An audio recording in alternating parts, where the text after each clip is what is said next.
Assalamualaikum warahmatullahi wabarakatuh. Mohon izin Bapak dan teman-teman. Di sini kami akan menjelaskan bab 12 yaitu kerahasiaan dan privasi kontrol dengan anggota kelompok kami Nadia Francia Sitorus dengan NPM 271, Agnes Manogi Yulianti Simbolon dengan NPM 321, Anggota Akademi dengan NPM 324, Valentina Aurelia CHZ Buat dengan NPM 332, dan Nur Sarah Rahmawati dengan NPM 341. Jelaskan bab 12 itu kerahasiaan dan privasi kontrol. Nah, pastinya di setiap organisasi itu memiliki rahasia atau privasi yang perlu disimpan seperti rencana strategis, rahasia dagang, dan lain sebagainya. Nah, tujuan privasi atau keamanan itu sama, yaitu melindungi informasi sensitif dari akses dan pengungkapan yang tidak sah. Oleh karena itu, terdapat 4 tindakan dasar yang harus dilakukan untuk melindungi kerahasiaan dan privasi. Yang pertama adalah mengidentifikasi dan mengklasifikasikan informasi yang akan dilindungi. Yang kedua, menginskripsi informasi. Yang ketiga, mengontrol akses ke informasi. Dan yang keempat adalah untuk melatih karyawan untuk menangani informasi yang benar. Langkah yang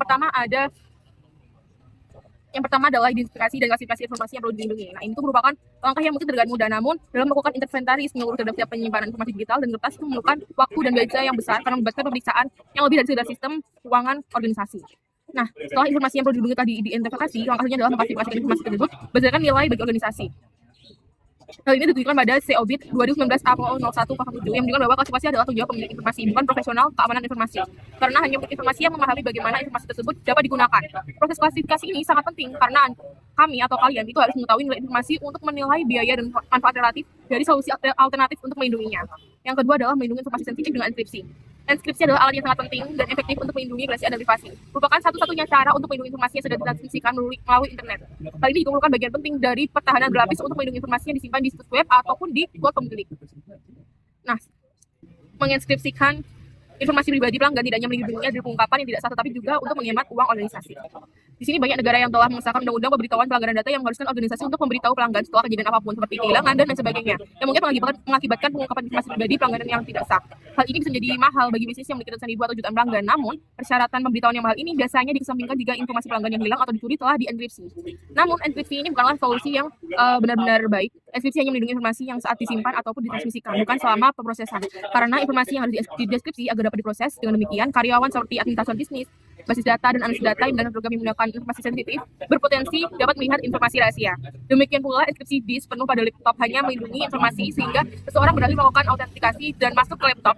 Enkripsi juga tidak melindungi informasi saat ditampilkan di monitor atau dicetak dalam laporan. Akibatnya, melindungi kerahasiaan dan privasi ini memerlukan penerapan prinsip pertahanan berlapis melengkapi enkripsi dengan 2 komponen lainnya, yaitu kontrol akses dan pelatihan.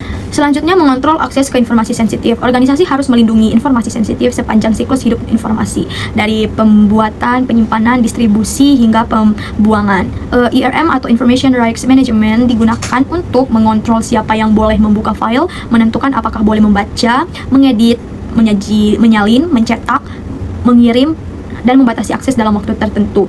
Menghapus akses file dari jarak jauh. Ada DLP, Data Loss Prevention, digunakan untuk mencegah kebocoran data, memblokir email yang berisi data sensitif, mencegah upload data rahasia, mengontrol transaksi data. Ada watermark digital, digunakan untuk menandai dokumen rahasia, mengetahui sumber kebocoran dokumen. Ada data testing dan privasi. Programmer tidak boleh menggunakan data asli pengguna untuk testing. Solusinya itu menggunakan data palsu, mengubah data hasil tetapi tetap memiliki karakteristik yang sama atau disebut tokenisasi. Kontrol akses fisik digunakan untuk melindungi informasi di perangkat fisik seperti printer, mesin fotokopi, laptop, workstation. Contohnya, screen server dengan password, filter layar atau privacy screen, dan pembatalan akses ruangan. Pembuangan informasi sensitif. Media penyimpanan harus dihancurkan dengan benar. File harus dihapus dengan software khusus. Hard disk bisa dihancurkan secara fisik. Media mengetik atau optik bisa dibakar. Karena file yang dihapus masih bisa dipulihkan. Resiko teknologi baru. Beberapa teknologi meningkatkan resiko kebocoran. FOLP, telepon internet, virtualisasi, cloud computing. Resiko cloud itu data bisa diakses penyedia cloud, data bisa diakses pelanggan cloud lain, banyak kerentanan keamanan.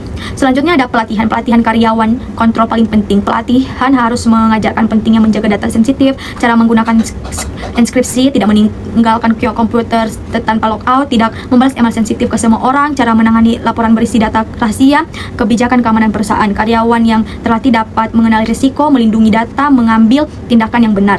Selanjutnya peraturan privasi. Contoh peraturan penting GDPR Unit Eropa, CPA California, HIPAA data kesehatan. GDPR memberi hak kepada individu untuk melihat data mereka, memperbaiki data, dan menuntut organisasi jika data disalahgunakan. Nah, selanjutnya ada privacy regulation and generally accepted privacy principle atau prinsip-prinsip umum dalam menjaga privasi. Nah, perlindungan privasi ini menjadi hal yang sangat penting karena banyaknya penyalahgunaan data pribadi. Oleh karena itu, berbagai negara membuat regulasi untuk melindungi data individu. Contohnya adalah GDPR dari Uni Eropa yang merupakan salah satu aturan paling ketat, serta CCPA di Amerika Serikat. Nah, regulasi ini mengharuskan organisasi untuk menjaga data pribadi dan memberikan hak kepada individu atas data mereka. Lalu selanjutnya terdapat prinsip-prinsip yang disebutkan GAPP atau Generally Accepted Privacy Principle. Prinsip ini terdiri dari 10 bagian. Yang pertama adalah manajemen, yaitu organisasi harus memiliki kebijakan dan prosedur yang jelas dalam melindungi data. Yang kedua adalah notice, yaitu perusahaan harus memberitahu pengguna tentang data apa yang dikumpulkan dan untuk apa digunakan. Lalu yang ketiga adalah choice and consent, di mana pengguna harus diberikan pilihan dan persetujuan terkait penggunaan data mereka. Lalu yang keempat adalah collection, yaitu data hanya boleh dikumpulkan jika memang diperlukan. Lalu yang kelima adalah use, retention, and disposal, yang berarti data digunakan sesuai tujuan, disimpan seperlunya, dan harus dihapus dengan aman jika tidak digunakan lagi. Lalu yang keenam adalah akses, di mana individu berhak melihat dan memperbaiki data mereka. Yang ketujuh adalah disclosure to third parties, yaitu data hanya boleh dibagikan kepada pihak ketiga jika diperlukan dan tetap harus dilindungi. Lalu yang kedelapan adalah security, yaitu organisasi harus melindungi data dari kebocoran atau penyalahgunaan. Lalu yang kesembilan adalah quality, yaitu data yang harus akurat dan lengkap.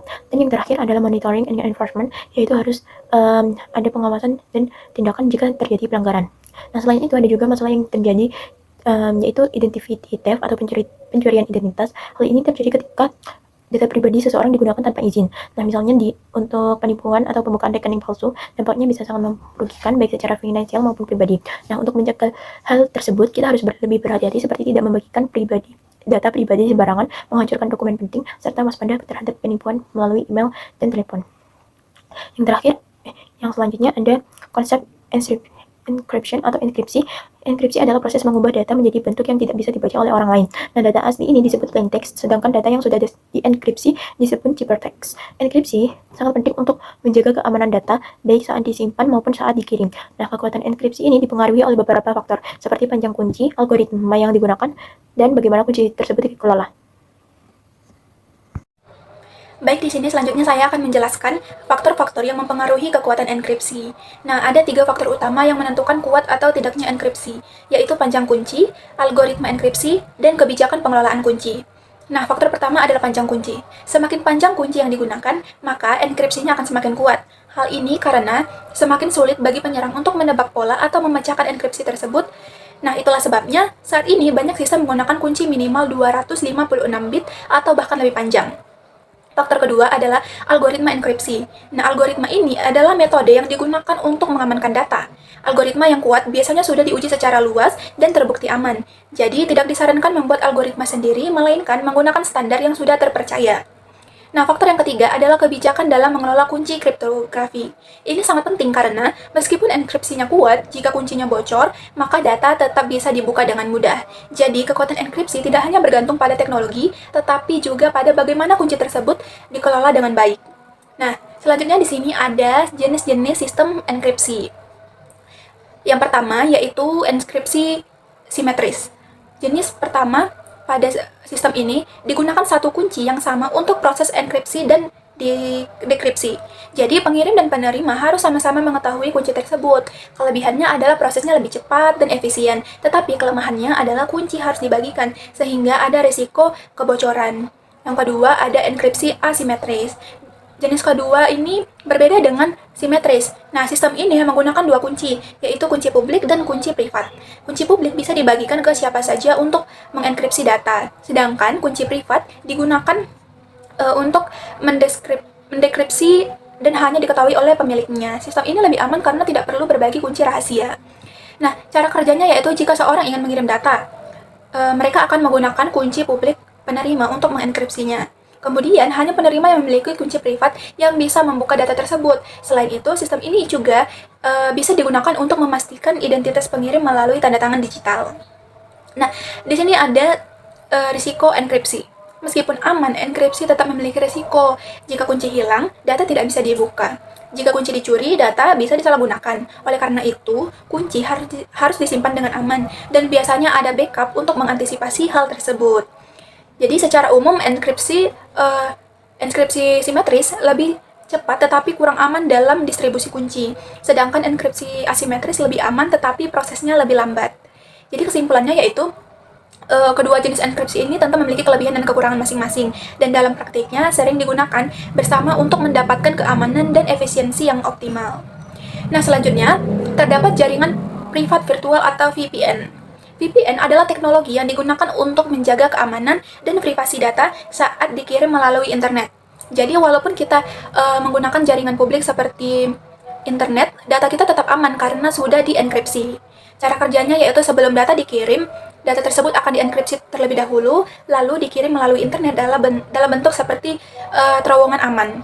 Nah, setelah sampai di tujuan, data tersebut akan didekripsi agar bisa dibaca kembali.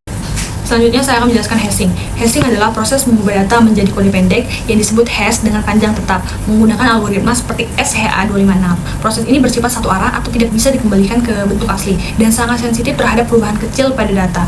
Hashing digunakan untuk menjaga integritas data karena ada perubahan sekecil apapun, hasil hash akan selalu berbeda. Selanjutnya saya akan menjelaskan perbedaan hashing dan enkripsi. Hashing dan enkripsi memiliki tujuan yang berbeda. Hashing digunakan untuk verifikasi data dan tidak bisa dibalik. Sedangkan enkripsi digunakan untuk menjaga kerahasiaan data dan bisa dikembalikan ke bentuk semula melalui proses dekripsi. Selain itu, hasil hashing selalu memiliki panjang tetap, sementara hasil enkripsi menyesuaikan ukuran data. Selanjutnya ada digital signature. Digital signature adalah metode untuk menjamin keaslian dan keutuhan dokumen digital serta mencegah penyangkalan atau non-repudiation. Prosesnya dimulai dengan membuat hash dari dokumen, lalu hash tersebut dienkripsi menggunakan private key. Penerima akan memverifikasi dengan public key dan mencocokkannya dengan hash dokumen. Jika sama, berarti dokumen asli dan tidak akan berubah. Selanjutnya ada blockchain. Blockchain adalah sistem pencatatan digital terdistribusi yang menyimpan data dalam blok-blok yang saling terhubung. Setiap blok berisi data, hash berdiri dan hash blok sebelumnya, sehingga membentuk rantai yang aman. Karena disimpan di banyak komputer, blockchain sulit dimanipulasi oleh satu pihak saja. Selanjutnya ada proses pembentukan blockchain.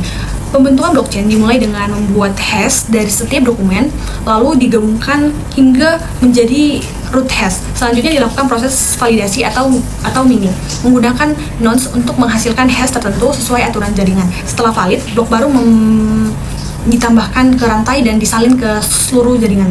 Selanjutnya ada keamanan blockchain. Blockchain aman karena setiap perubahan pada data akan mengubah hash dan memengaruhi seluruh blok berikutnya. Untuk memalsukan data, seseorang harus mengubah semua blok dan menyesuaikannya dengan seluruh jaringan, yang sangat sulit untuk dilakukan. Inilah yang membuat blockchain dapat digunakan sebagai sistem audit yang andal.